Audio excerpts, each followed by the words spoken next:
Hey everyone, in this video we are going to discuss about the users of financial statement. Here we have two terms, users and financial statements. अलग अलग समझते हैं दोनों को. Users और financial statements.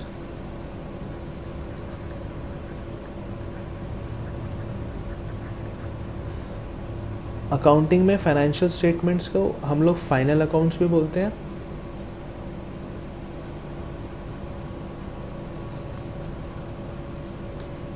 और users of financial statement का मतलब है ऐसे कोई यूज़र्स हैं जो कि हमारे फाइनेंशियल स्टेटमेंट्स में इंटरेस्टेड है, यानी उनका कुछ ना कुछ इंटरेस्ट छुपा हुआ है हमारे बिजनेस के फाइनेंशियल स्टेटमेंट्स में.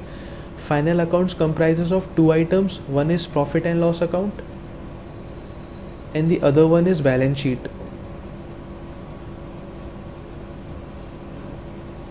प्रॉफिट एंड लॉस अकाउंट से मेरे को ये पता चलता है कि मेरे बिजनेस ने पर्टिकुलर ईयर में प्रॉफिट किया या फिर लॉस हुआ, और बैलेंस शीट से मेरे को अपनी एसेट्स और अपनी लाइबिलिटीज़ की पोजीशन पता चलती है as on a particular day.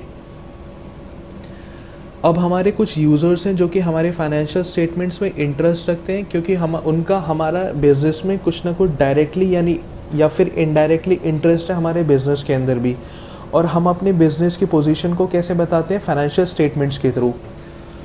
तो topic for today's video is users of financial statement. सबसे पहले user we have is investors. समझते हैं इन्वेस्टर्स क्या होते हैं. अच्छा, ड्राइवर को ड्राइवर क्यों बोलते हैं? क्योंकि वो ड्राइव करता है. टीचर को टीचर क्यों बोलते हैं? क्योंकि वो टीच करता है. सर्वर को सर्वर क्यों बोलते हैं? क्योंकि वो सर्व करता है. ऐसे ही इन्वेस्टर को इन्वेस्टर क्यों बोलते हैं? क्योंकि वो इन्वेस्ट करता है. इन्वेस्ट का मतलब होता है पैसा लगाना. अब इन्वेस्ट कहाँ पे क्या कर रहा है इन्वेस्टर हमारा? हमारे बिजनेस के अंदर. यानी कुछ इन्वेस्टर्स हैं जिन्होंने अपना पैसा हमारे बिजनेस में लगाया हुआ है. तो क्या इस इन्वेस्टर का इंटरेस्ट नहीं है हमारे बिजनेस में कि वो ये जाने कि हमारा बिजनेस कैसा परफॉर्म कर रहा है, हमारे बिजनेस में प्रॉफिट्स हो रहे हैं, ग्रोथ कर रहा है, या फिर हमारा बिजनेस डिक्लाइन फेज में है? Obviously a investor would be very much interested in our business क्योंकि उसने पैसा लगाया है. Investor provides capital to the business. They need information to assess whether to buy, hold or sell their investment. Also, they are interested to know the ability of the business to survive, prosper or pay dividend. अब कुछ investors हैं जो हमारे business में invest करना चाहते हैं यानी कि जिन्होंने अभी तक इन्वेस्ट नहीं किया है, तो वो हमारे फाइनेंशियल स्टेटमेंट्स को पढ़ेंगे, उनको समझेंगे, वो ये देखेंगे क्या ये बिज़नेस फ्यूचर में प्रॉफिटेबल है, जो पैसा मैंने लगाया है क्या वो उस पर रिटर्न्स दे पाएगा या फिर नहीं दे पाएगा. तो इन्वेस्टर्स हमारे बिजनेस में इन्वेस्ट करना चाहते हैं, इसलिए they are also interested in to our financial statements. Next user we have is employees. Employees को कौन होते हैं? जो हमारे बिजनेस के अंदर एक्चुअल वर्कफोर्स काम कर रही है. अब एम्प्लॉय की जो ग्रोथ है वो डायरेक्टली किस पे डिपेंड है? हमारे बिजनेस के ग्रोथ पे. अगर हमारा बिजनेस ग्रो कर रहा है तो हमारा एम्प्लॉय भी ग्रो करेगा. अगर हमारा बिजनेस डिक्लाइन कर रहा है तो हमारे एम्प्लॉयज़ भी डिक्लाइन करेंगे. तो हमारे एम्प्लॉयज़ भी हमारे बिज़नेस के अंदर इंटरेस्टेड होते हैं. अब हमारा बिज़नेस किस फेज़ में, यानी ग्रोथ फेज़ में या फिर डिक्लाइन फेज़ में, वो हमारे फाइनेंशियल स्टेटमेंट्स को पढ़कर पता चल जाता है. तो employees are also interested in to our financial statements. Employees के पास एक और टॉपिक होता है फाइनेंशियल स्टेटमेंट्स में इंटरेस्ट रखने का, जो कि बोनस या फिर सैलरी पे होता है. फॉर एग्ज़ाम्पल, अगर मेरे प्रॉफिट एंड लॉस अकाउंट में पिछले साल के कंपैरिजन में इस साल 50% ज़्यादा प्रॉफिट हुआ है, तो मेरे एम्प्लॉयज़ डिमांड रेस करेंगे कि उनकी सैलरी भी कंपैरेटिवली इंक्रीज़ होनी चाहिए या फिर उन्हें प्रॉफिट में से बोनस मिलना चाहिए, क्योंकि एक्चुअली तो बिज़नेस के प्रॉफिट में डायरेक्टली एम्प्लॉयज़ का ही हाथ होता है. तो our employees are also interested in to our financial statements. Next we have is lenders. Lenders कौन होते हैं? बैंक्स, फाइनेंशियल इंस्टीट्यूशंस,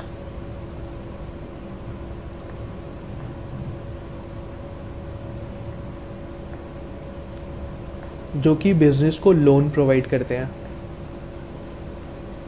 अब कोई भी बैंक बिजनेस को लोन तभी देगा जब वो ये देखेगा कि वो उसके कैपिटल को प्लस इंटरेस्ट को रीपे कर सकता है।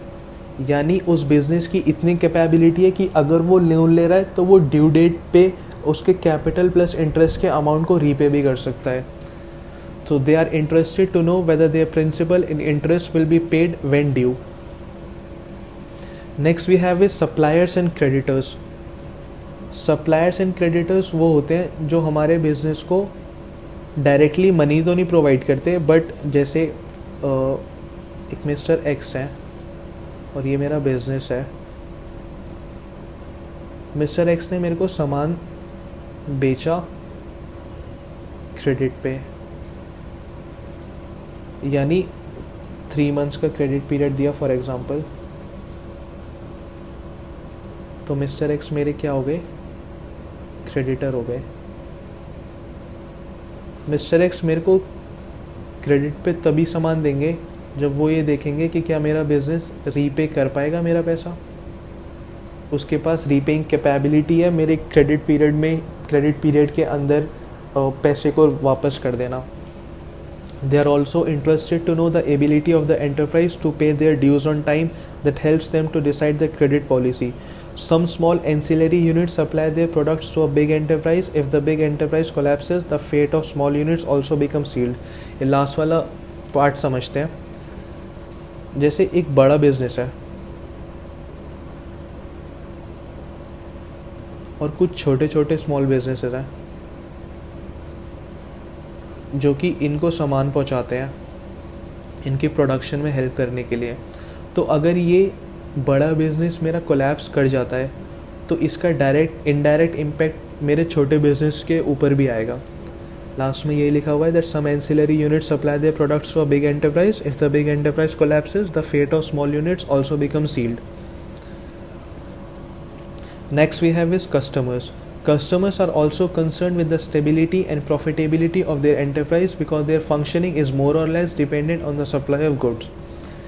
इसको बहुत अच्छा एग्जांपल हम आज के करंट सिचुएशन पे बना सकते हैं कि फॉर एग्जांपल अभी कोविड-19 पूरे वर्ल्ड में है, तो एक बिज़नेस है जिसने कि इस ऐसा ड्रग बनाया जो कि कोरोना को ख़त्म कर सकता है।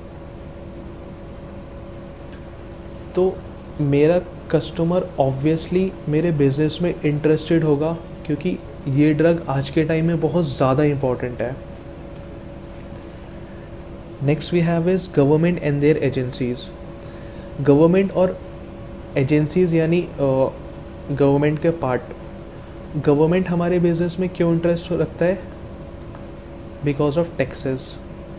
हमारा बिज़नेस गवर्नमेंट को टैक्सेस पे करता है, तो ऑब्वियसली हम गवर्नमेंट को भी हमारे बिज़नेस के अंदर इंटरेस्ट होता है. गवर्नमेंट बिज़नेस को सब्सिडीज़ प्रोवाइड करता है. गवर्नमेंट बिज़नेस को रेगुलेट करती है यानी रूल्स एंड रेगुलेशंस बनाती है.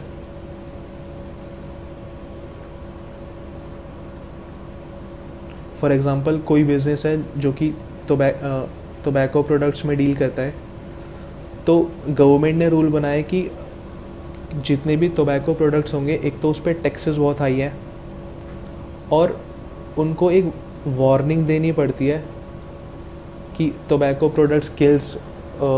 आपने देखा होगा किसी भी सिगरेट के पैकेट पे ऊपर ही लिखा होता है that tobacco products kill, do not consume more. ऐसे ऐसे वार्निंग्स दे रखी होती हैं. तो ये सब गवर्नमेंट के रूल्स एंड रेगुलेशंस के लिए ही किया जाता है. Next we have is management. Management हमारे अकाउंटिंग डेटा में इसलिए इंटरेस्टेड होती है क्योंकि उसको मैनेजरियल डिसीजंस लेने होते हैं. अकाउंटिंग डेटा से ही मैनेजमेंट डिसीजंस ले सकती है कि उसको नियर फ्यूचर में कैसे कैसे बिज़नेस को चलाना है, वो बिज़नेस को बढ़ाना चाहती है, या फिर अगर हमारे पास कॉन्टीन्यूस लॉसेस हो रहे हैं तो वो बिज़नेस को बंद करना चाहती है या फिर बेचना चाहती है, तो मैनेजरियल डिसीजंस किस बेसिस पे ले जाते हैं? अकाउंटिंग डेटा के बेसिस पर ले जाते हैं। Thank you for watching our video.